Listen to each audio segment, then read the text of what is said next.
Louange à Allah, lui qui est unique, lui qui n'a besoin de rien, qui n'est pas engendré, qui n'engendre pas et qui n'a nul équivalent. Je loue Allah tabaraka wa ta'ala et je l'implore de me guider sur le chemin de droiture. Je recherche son pardon et je me répands à lui. Je recherche la préservation de Allah contre le mal de mon âme et de mes mauvais actes. Le bien guidé est celui que Allah guide, et nul ne peut guider celui qui l'égare. Que l'honneur et l'élévation en degrés les plus complets et les plus parfaits soient accordés à notre maître Muhammad sallallahu alayhi wa sallam, le maître des fils de Adam, celui que Allah a envoyé en tant que miséricorde pour les mondes, en tant que guide et annonciateur de bonnes nouvelles et avertisseur d'un châtiment. Le prophète, qui est comme une lumière éclatante et une lune éclairante, a appelé à la religion agréée par Allah. Allah a guidé par lui la communauté. Il a dévoilé par lui les obscurités. Le prophète a transmis le message. Il s'est acquitté de ce qui lui a été confié. Il a conseillé la communauté. Que Allah le rétribue pour nous du meilleur de ce dont il a rétribué chacun de ses prophètes. Je témoigne qu'il n'est de Dieu que Allah. Lui seul n'a pas d'associé. Il a envoyé son messager avec l'enseignement de droiture et la religion de la vérité. Je témoigne que notre maître Muhammad sallallahu alayhi wa sallam est son esclave et son messager. Que Allah l'honore ainsi que tous les messagers qu'il a envoyés. Esclaves d'Allah, je vous recommande de faire preuve de piété à l'égard d'Allah al-Ali al-Azim, le Tout-Puissant, celui qui dit dans son livre absolument exempt de défauts et d'erreurs, Inna ad-din 'inda Allah al-Islam. La religion que Allah a agréée, c'est l'Islam.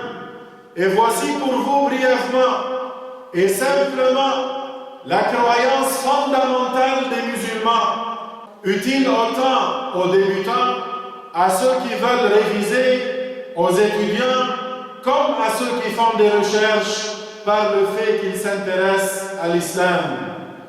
Tout d'abord, sachez que l'essentiel dans l'islam, avant toute pratique, c'est la croyance en Allah et en ses messagers. Cela passe avant les prières, le jeûne, le port du voile et autres obligations. Le premier des devoirs est de connaître Allah Ta'ala, de connaître son messager Muhammad sallallahu alayhi wa sallam et de croire fermement en cela. C'est-à-dire de croire que Allah existe et qu'il n'a pas de ressemblance avec les choses qui existent. Dieu est le créateur de toutes choses. Il n'a pas de ressemblance avec ses créatures. Dieu existe sans comment, sans endroit et sans direction. Le comment, c'est tout ce qui fait partie des attributs des créatures, comme la position assise, l'établissement, l'installation, la proximité et ce qui est de même ordre. Allah Ta'ala est exempt du comment. Allah est le créateur des corps, il n'est pas un corps.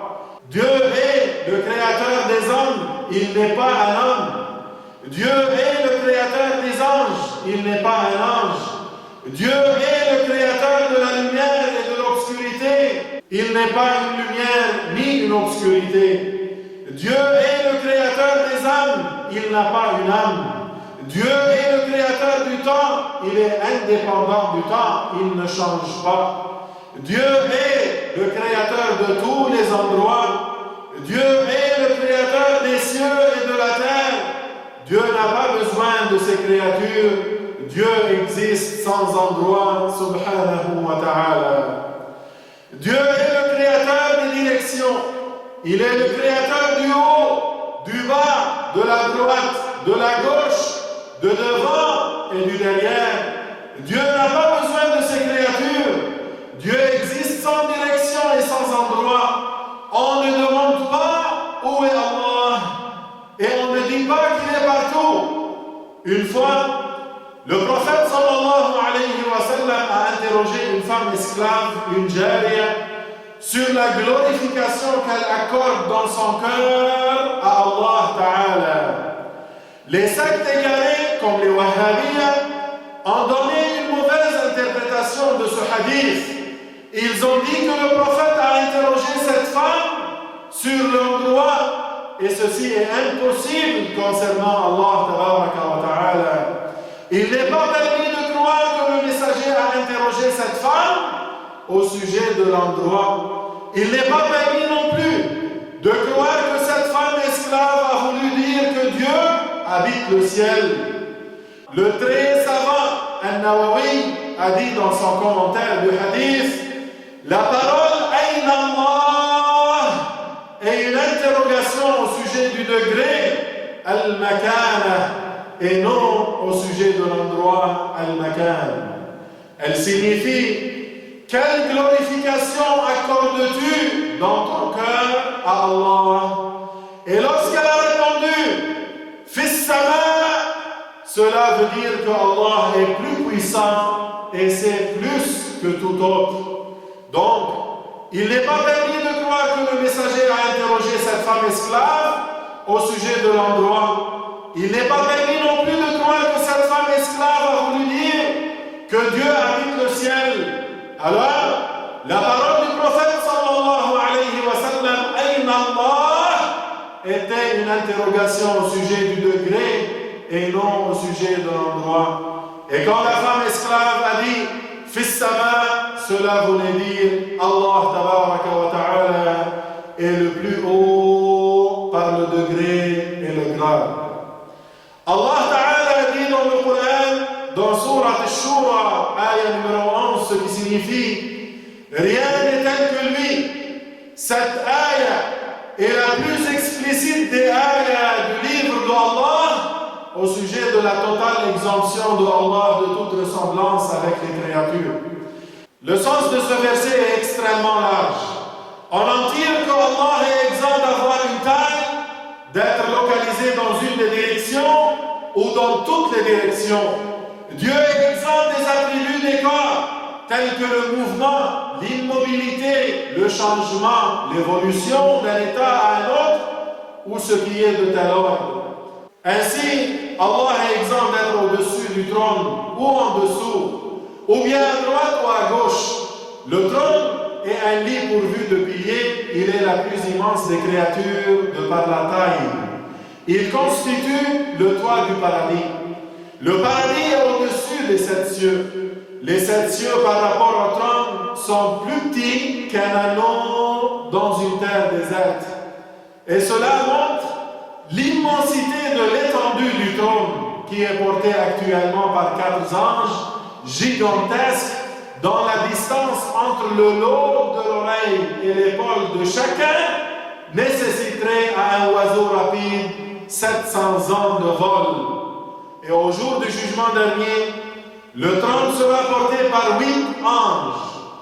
Le trône est entouré d'anges et il n'est pas un endroit pour Allah, car Allah n'est pas un corps et n'a pas besoin de l'endroit. L'imam Ali, que Allah l'agrée, a dit, certes, Allah a créé le trône Al-Arsh comme manifestation de sa puissance et il ne se l'est pas pris comme endroit pour lui-même. Allah n'a pas de ressemblance avec les créatures, de quelque manière que ce soit. Allah est exempt de la forme, de l'image, de l'endroit, des directions, des membres, de la taille et du volume.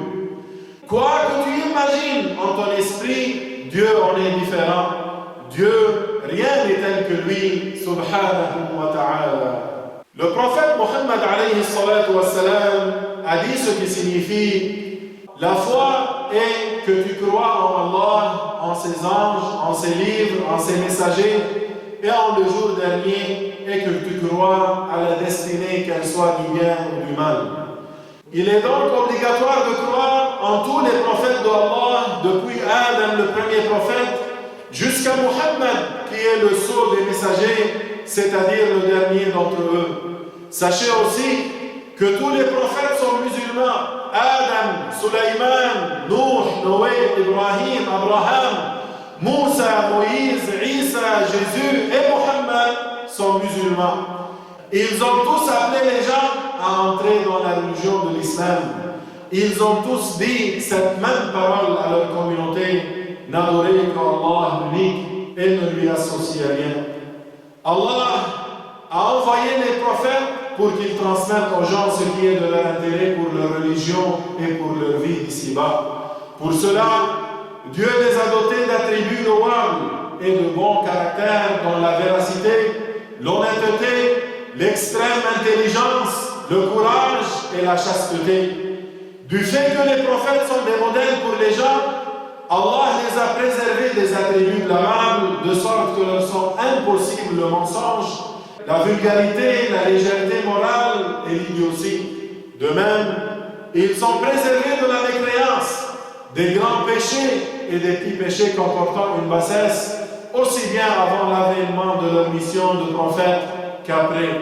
Cependant, il est possible que l'un d'eux commette un petit péché ne comportant aucune bassesse ou indécence, mais ils sont immédiatement avertis afin qu'ils s'en répandent, avant que d'autres ne prennent exemple sur eux. Allah Tabaraka wa Ta'ala dit dans le Coran ce qui signifie: celui qui prend autre que l'islam pour religion, elle ne sera pas acceptée de sa part, et il fera partie des perdants au jour du jugement. Allah Ta'ala dit ce qui signifie: certes, la religion que Allah a créée, c'est l'islam. Que l'on sache que le minimum de l'islam, c'est de témoigner qu'il n'est de Dieu que Dieu et que Muhammad est le messager de Dieu. Et que le minimum de la foi, c'est de croire par son cœur au sens de ces deux témoignages. Voilà le minimum par lequel a lieu la préservation et la sauvegarde du séjour éternel en enfer. L'islam et la foi sont liés l'un à l'autre. Ainsi, l'un n'est pas valable sans l'autre. C'est-à-dire, l'islam n'est pas valable sans la foi et la foi n'est pas valable sans l'islam. D'autre part, la prononciation des deux témoignages n'est pas agréée selon le jugement de Allah sans la croyance par le cœur. Et la croyance par le cœur n'est pas agréée selon le jugement de Allah sans la prononciation des deux témoignages. Par conséquent, celui qui est croyant selon le jugement de Allah est également musulman, et celui qui est musulman selon le jugement de Allah est également croyant. L'un ne va sans l'autre.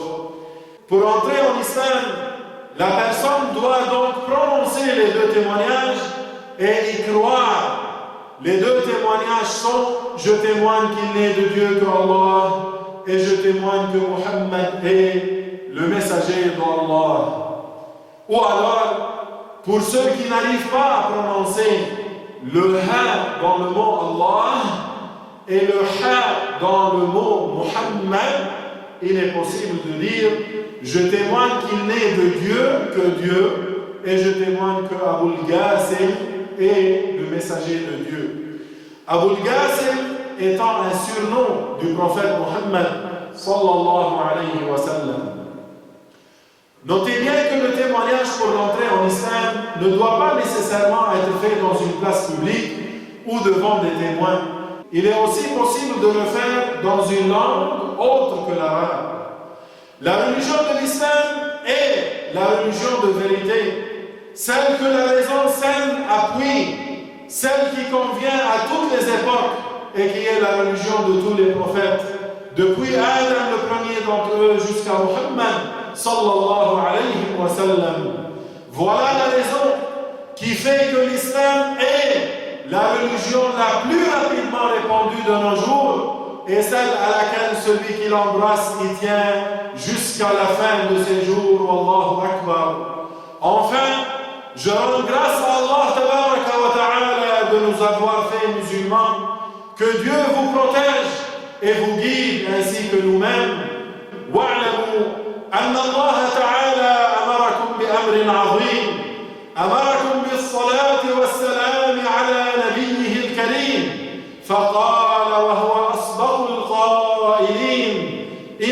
الله وملائكته يصلون على النبي يا أيها الذين آمنوا صلوا عليه وسلموا تسليما.